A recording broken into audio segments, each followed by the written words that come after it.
Okay, let's check this video out here. This is I came across this morning. I don't know if it was on Nostr or Telegram or wherever it was, but I saved it because it's a pretty good video. So again, we did our inaugural episode of Bitcoin Generations yesterday, and it is more focused towards the baby boomers. And I know that there's a lot of baby boomers out there who would love Bitcoin if they just kind of understood it. And they've had 16 years now of very negative brainwashing propaganda against Bitcoin. And if baby boomers and everybody else, but especially baby boomers, actually understood what Bitcoin was and what it unlocks here and the scarcity and the actually being backed by something. And that's kind of what this talks about. I feel like this video is very relatable to the baby boomer generation. It's an older guy talking. It's talking about how things were versus how they are today, talking about Henry Ford. And so I've seen that this is actually going to be a Super Bowl commercial about Bitcoin. That's not confirmed or anything, but I wanted to share it today because it is very useful, I think, when you're trying to understand what gives Bitcoin valuable. Why is everybody so excited about it? And it is the scarcity. It is actually being backed by something. It's not it. You can't print it. There's nobody that controls it. There's nobody that can create it. And regardless of how many people want to use it, we cannot increase the supply of it. And if you think about every single issue that faces our society today, it all kind of roots back to giving a small group of people the ability to print money. And so I love this. I don't know if it's an ad or just a video somebody made, but it goes through this whole thing in a very effective manner. So let's watch this.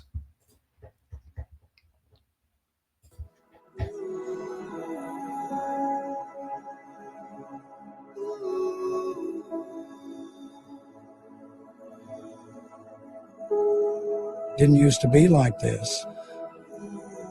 Exhausting ourselves, leaving our homes, giving up precious time, and still not able to afford nothing. Our money's broken. Broken money steals your energy, your time, your life. Thomas Jefferson tried to warn us about this. He knew that a currency that could be printed out of thin air would rob us all blind. Henry Ford proposed a new type of currency completely based off energy in 1921. He had this idea that an energy-backed currency would be the ultimate form of money, not just promises in paper.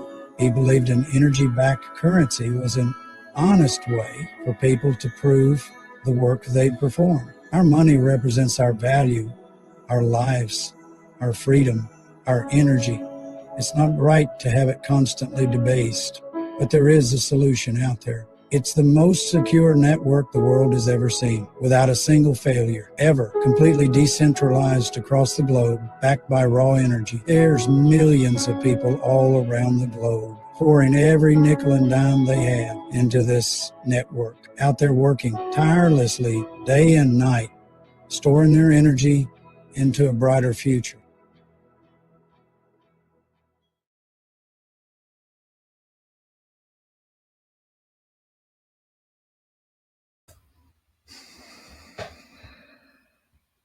How good is that? I love videos that kind of give you chills and goosebumps like that because it's true. And the one thing that really, to me, I mean, if you think about this whole thing from like let me get rid of that. If you think about this thing from very first principles here and how this whole thing, how we ended up here in terms of everything costing so much, everybody working so hard, getting nowhere with it, fighting violence, wars, all this kind of stuff. It all stems from the money, the ability to print money. It's where it all comes from.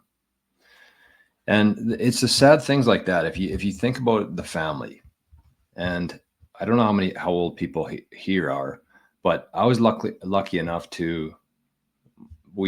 my dad was the one who worked in the family. Mom did a lot of work. She probably worked harder than dad in a lot of ways, looking after us. But we don't have that anymore. There's no option for one parent to work unless you're like in the very ultra rich, like the 0.001% of people. both parents are at work. Both parents are disconnected from their kids. They're so busy. And when that happens, when you take the ability of the mother to raise the kid, where do they go? Send them to preschool very early on to socialize. Then they send them to school to be socialized, to fit in with society, to learn how to be a member of society. And so when you print money, you force both parents to go back to work. You leave the kids to be raised by who? The school system. And who pays for the school system? Who funds it? Who not funds it? I guess we fund it. But who decides what's taught in school, I guess? And that is the government. So the government, this is full circle here. The government prints money to fund their own bullshit agenda. They devalue your currency, which makes you go to work harder, 2 jobs, 3 jobs, both parents going to work.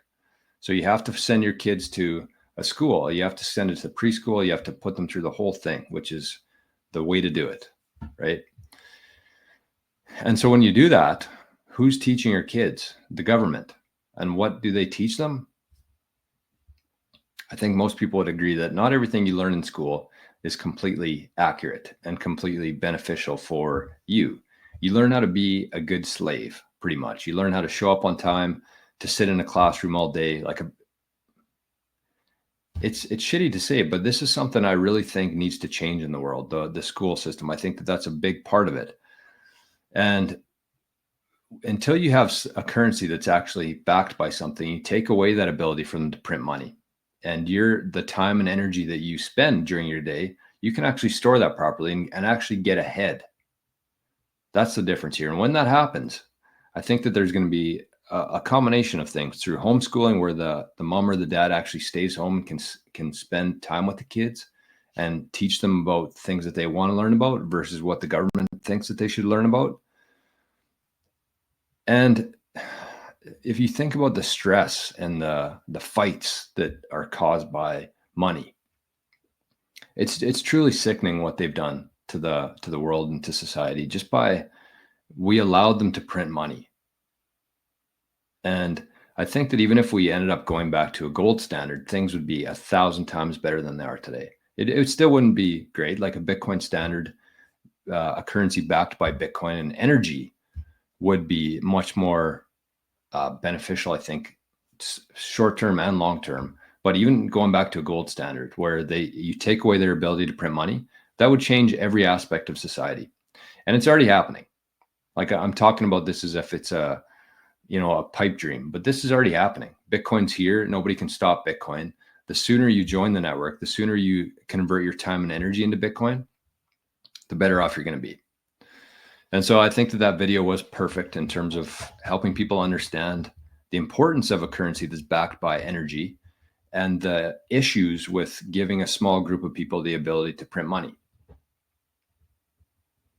So hopefully that makes its way around the world. I'll probably share that video next week on the Bitcoin Generations show, because I think it's going to really hit home with a lot of baby boomers out there. And they're the ones who hold all the wealth. Remember that. And how I see this whole thing playing out here, just to, again, take it one step further, is that with the baby boomers, like a lot of them have years, decades left. And a lot of them probably will fight for some reason. They'll probably fight any sort of change. They don't understand what they're defending when they defend the fiat and shit on Bitcoin. But a lot of them will be very resistant to change. A lot of them will stay in that system forever. They'll keep getting poorer and poorer, and their pensions on a fixed income, especially.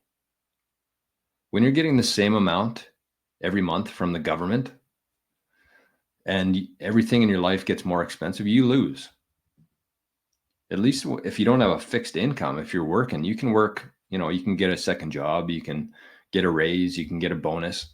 But people on fixed income, they have no choice. They're stuck with whatever they get every month. And as the price of their groceries goes up, as the price of their gas, their rent, everything goes up. They just get poorer. And it's very sad.